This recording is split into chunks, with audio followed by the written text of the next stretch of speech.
ओम शांति। आज हम सुनेंगे प्यारे बाबा के 2 अप्रैल 2021 के साकार महावाक्य। मीठे बच्चे, ज्ञान सागर बाप आए हैं तुम बच्चों के सन्मुख ज्ञान डांस करने। तुम होशियार सर्विसेबल बनो तो ज्ञान की डांस भी अच्छी हो। प्रश्न: संगम युग पर तुम बच्चे अपने में कौन सी हॉबी अर्थात आदत डालते हो? उत्तर: याद में रहने की।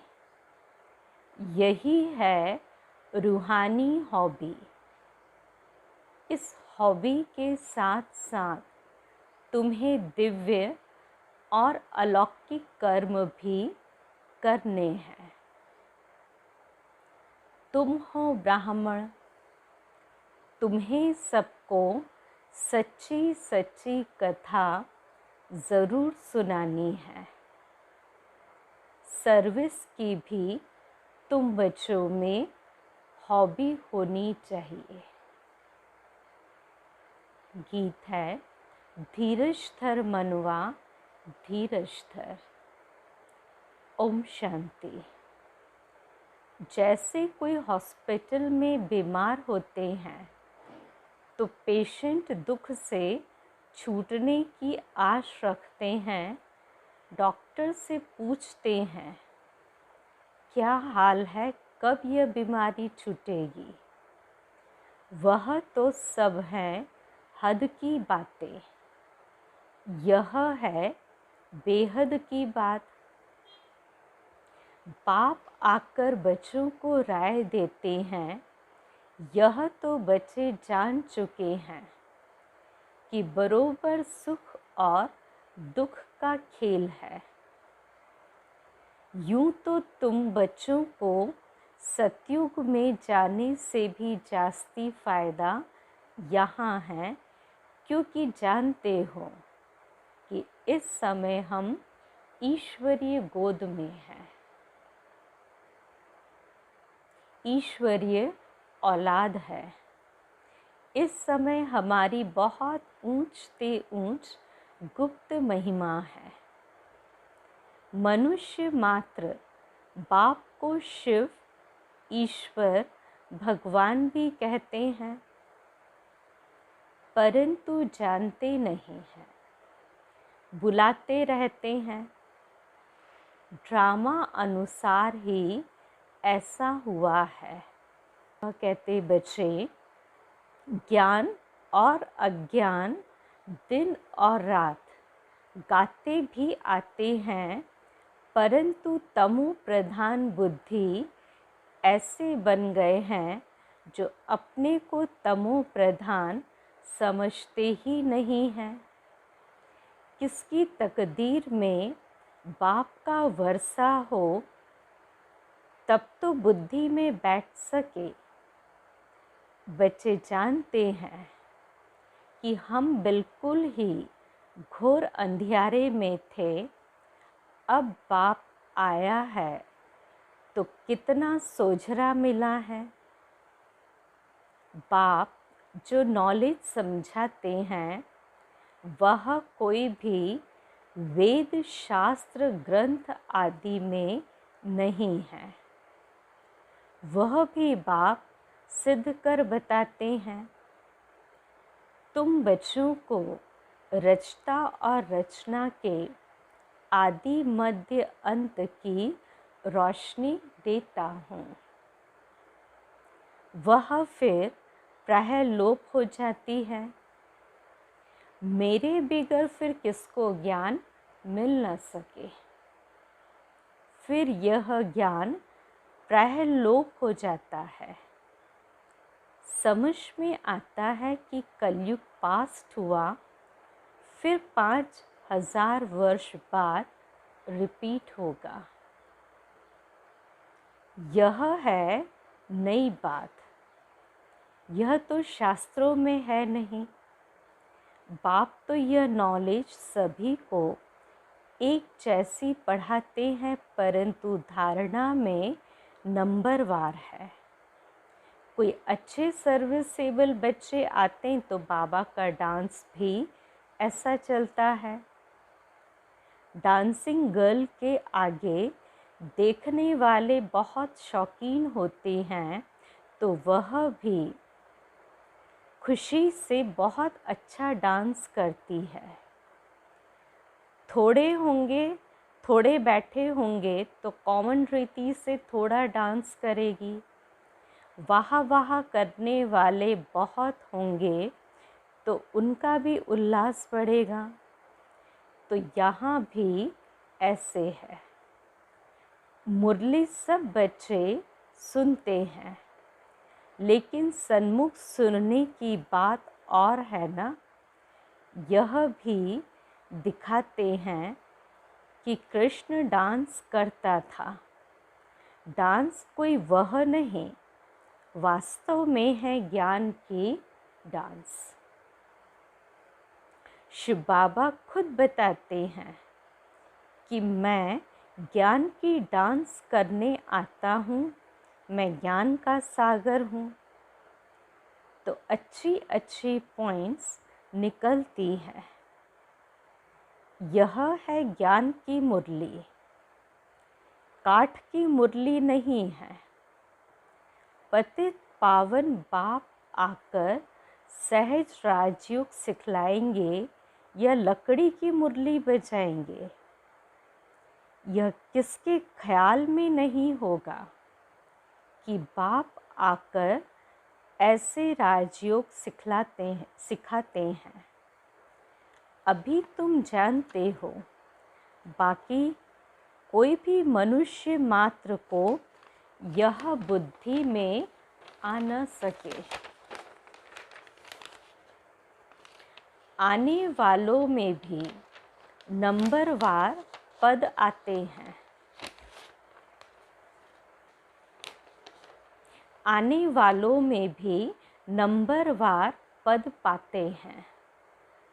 जैसे कल्प पहले किया है वैसे ही पुरुषार्थ करते रहते हैं। तुम जानते हो कि कल्प पहले मुआफिक बाप आते हैं, आकर बच्चों को सब राज खोलकर बताते हैं। कहते हैं कि मैं भी बंधन में बंधा हुआ हूँ। हर एक इस ड्रामा के बंधन में बंधा हुआ है। जो कुछ सतयुग में हुआ था वही फिर होगा। कितनी अनेक प्रकार की योनियां हैं। सतयुग में इतनी योनियां थोड़े ही होंगी।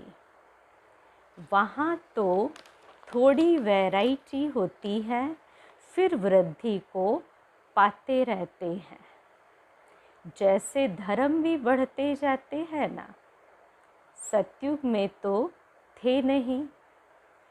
जो सतयुग में थे वह फिर सतयुग में ही दिखेंगे।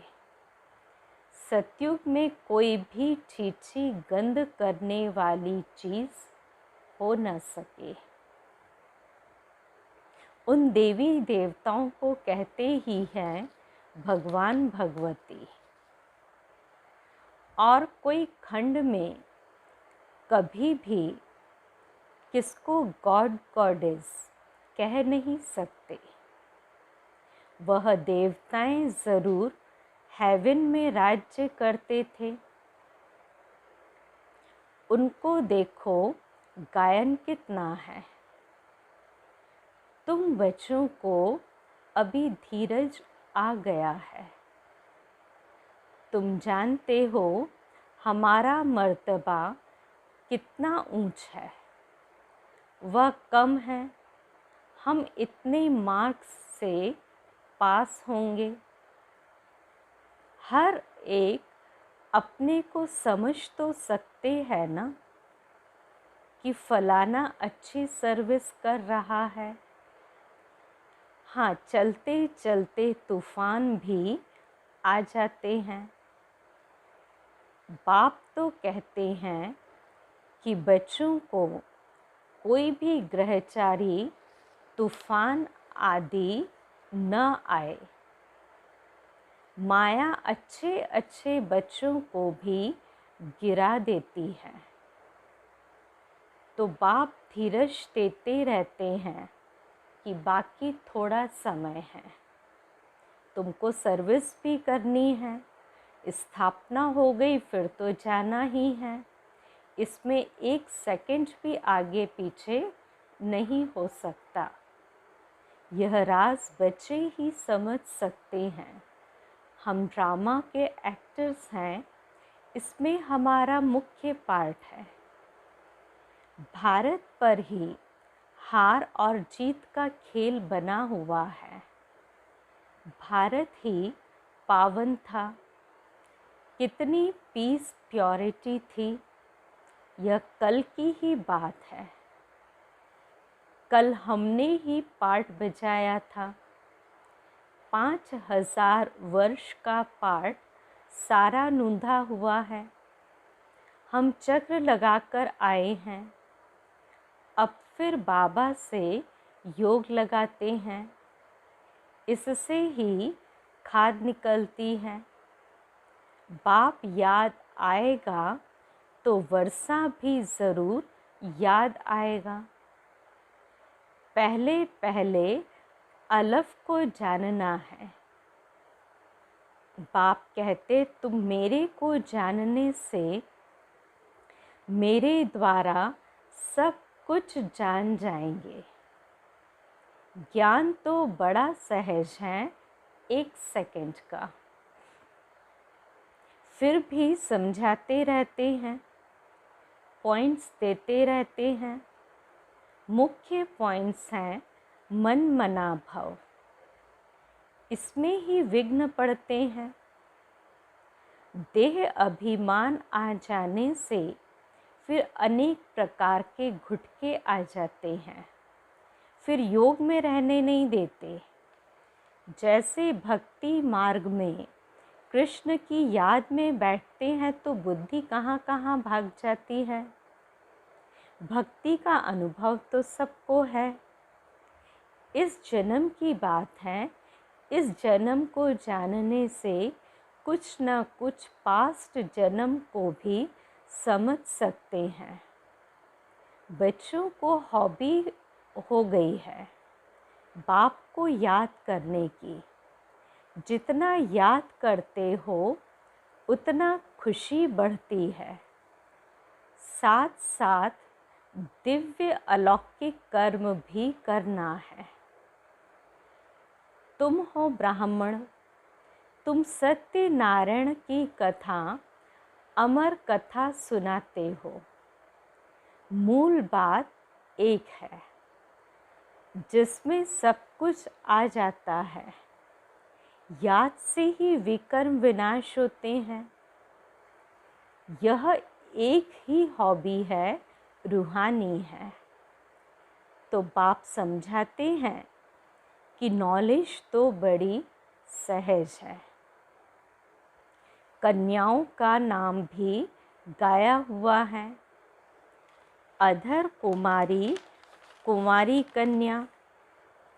कुंवारी का नाम सबसे ज़्यादा बाला है।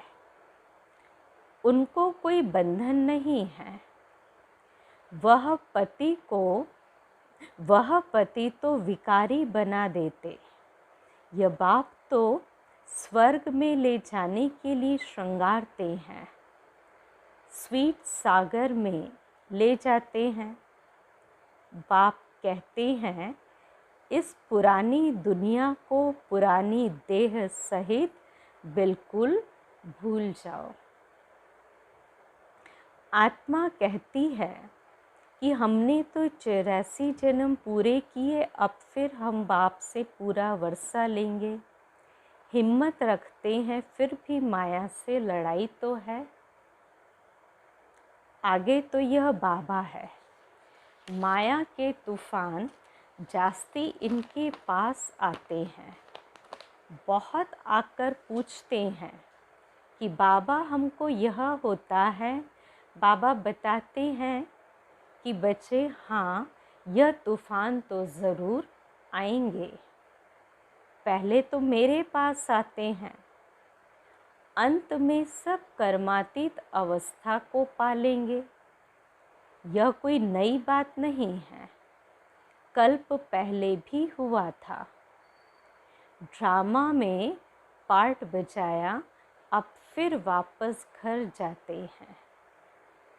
बच्चे जानते हैं यह पुरानी दुनिया नर्क है। कहते भी हैं कि यह लक्ष्मी नारायण क्षीर सागर में रहते थे। इन्हों के मंदिर कितने अच्छे अच्छे बनाते हैं। पहले पहले मंदिर बनाया होगा तो क्षीर अर्थात दूध का ही तालाब बनाकर विष्णु की मूर्ति को बिठाया होगा। बहुत अच्छे अच्छे चित्र बनाकर पूजा करते थे। उस समय तो बहुत ही सस्ताई थी। बाबा का सब देखा हुआ है। बरोबर ये भारत कितना पवित्र क्षीर का सागर था। दूध घी की जैसे नदियाँ थीं। यह तो महिमा दे दी है। स्वर्ग का नाम लेते ही मुख पानी होता है। तुम बच्चों को अब ज्ञान का तीसरा नेत्र मिला है, तो बुद्धि में समझ आई है। बुद्धि चली जाती है अपने घर, फिर स्वर्ग में आएंगे तो वहाँ सब कुछ नया ही नया होगा। बाबा श्री नारायण की मूर्ति देख बहुत खुश होता था, बहुत प्यार से रखता था। यह नहीं समझता था कि हम ही यह बनूंगा। यह ज्ञान तो अब बाबा से मिला है। तुमको ब्रह्मांड और सृष्टि चक्र के आदि मध्य अंत का ज्ञान है। जानते हो कि हम कैसे चक्र लगाएंगे। बाबा हमको राजयोग सिखला रहे हैं। तुम बच्चों को बहुत खुशी होनी चाहिए। बाकी थोड़ा समय है। शरीर को कुछ ना कुछ तो होता रहता है। अब यह तुम्हारा अंतिम जन्म है। अब तुम्हारे सुख के दिन आते हैं। ड्रामा प्लान अनुसार देखते हो कि विनाश सामने खड़ा है। तुमको तीसरा नेत्र मिला है। मूल वतन, सूक्ष्म वतन, स्थूल वतन को अच्छी रीति जानते हो। यह स्वदर्शन चक्र तुम्हारी बुद्धि में फिरता रहता है। खुशी होती है।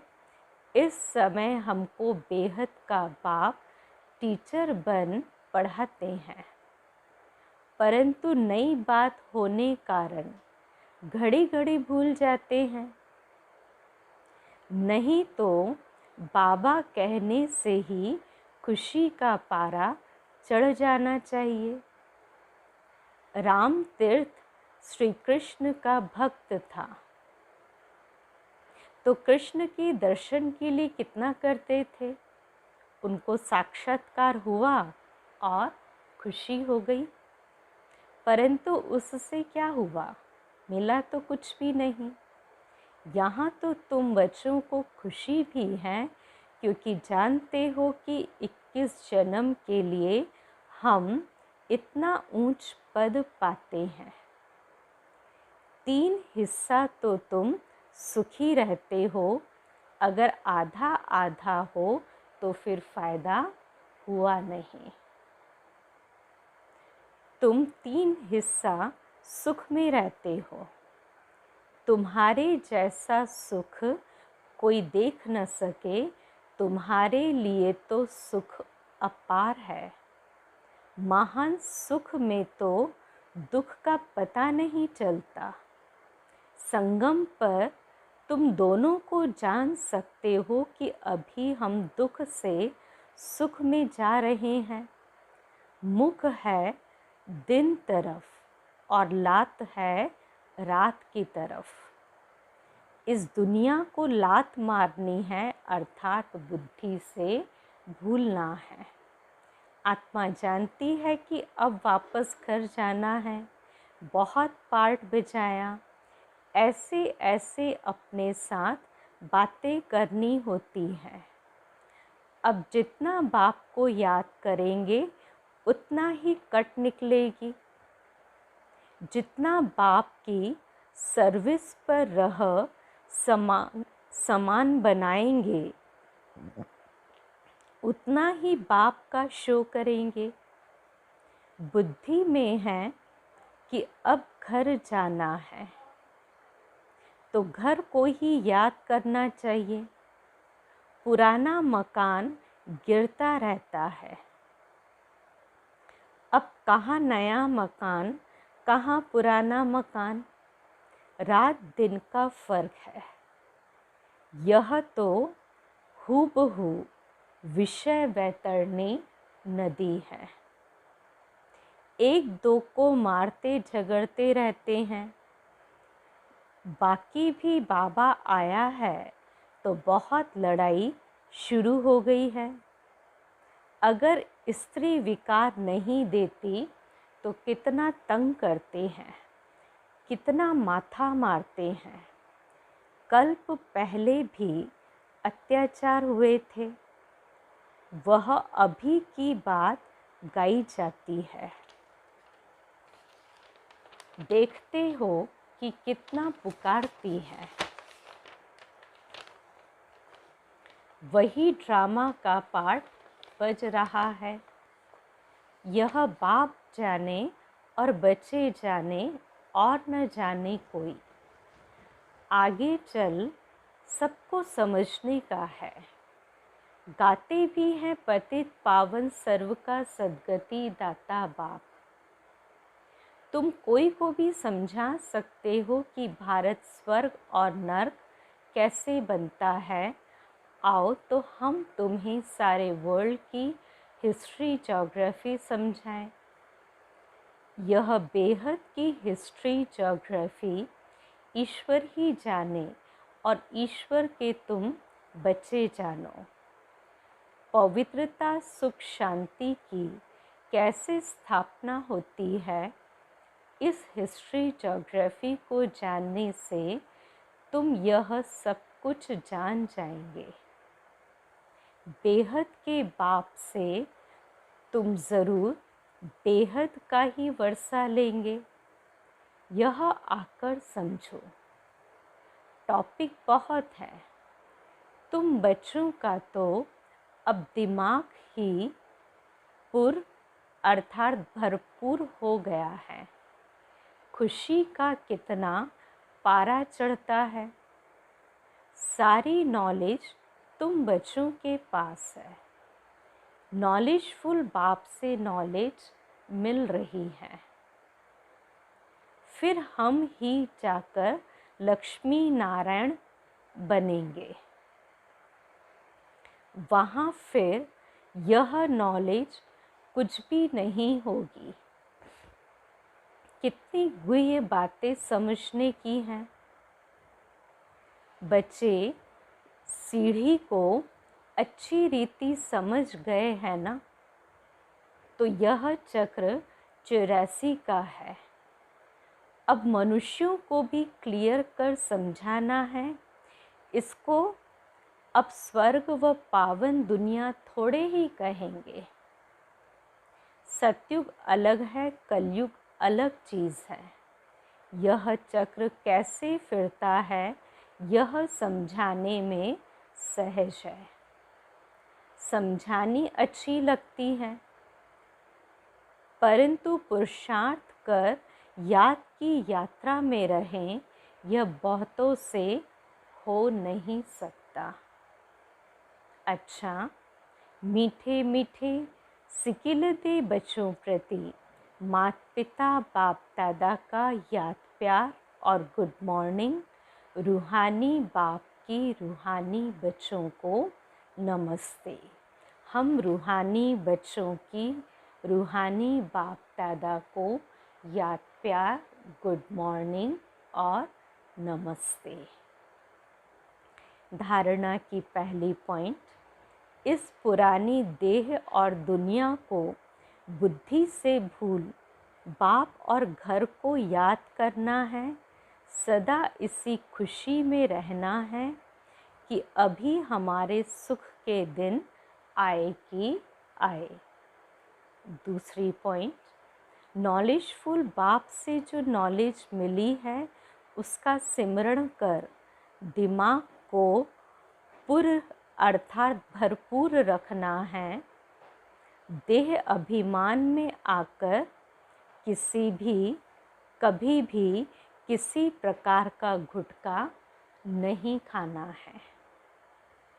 वरदान, ईश्वरीय भाग्य में लाइट का क्राउन प्राप्त करने वाले, ईश्वरीय भाग्य में लाइट का क्राउन प्राप्त करने वाले सर्व प्राप्ति स्वरूप भव। दुनिया में भाग्य की निशानी राजाई होती है और राजाई की निशानी ताज होता है। ऐसे ईश्वरीय भाग्य की निशानी लाइट का क्राउन है और उस क्राउन की प्राप्ति का आधार है प्योरिटी। संपूर्ण पवित्र आत्माएं लाइट के ताजधारी होने के साथ साथ सर्व प्राप्तियों से भी संपन्न होती हैं। अगर कोई भी प्राप्ति की कमी है तो लाइट का क्राउन स्पष्ट दिखाई नहीं देगा। तो बाबा कहते कि इस क्राउन का कौन सी, एक तो ज़रूर निशानी है भाग्य की निशानी राजाई और राजाई की निशानी ताज। तो ऐसे ईश्वरी भाग्य की निशानी लाइट का क्राउन है और उसका आधार है प्योरिटी अर्थात पवित्रता। लेकिन उसमें अगर कोई कमी है तो स्पष्ट रूप से वो क्राउन या लाइट दिखाई नहीं देगा। स्लोगन, अपनी रूहानी स्थिति में स्थित रहने वाले ही मनसा महादानी है। अपनी रूहानी स्थिति में स्थित रहने वाले ही मनसा महादानी है। आज के अव्यक्त इशारे की पॉइंट हैं,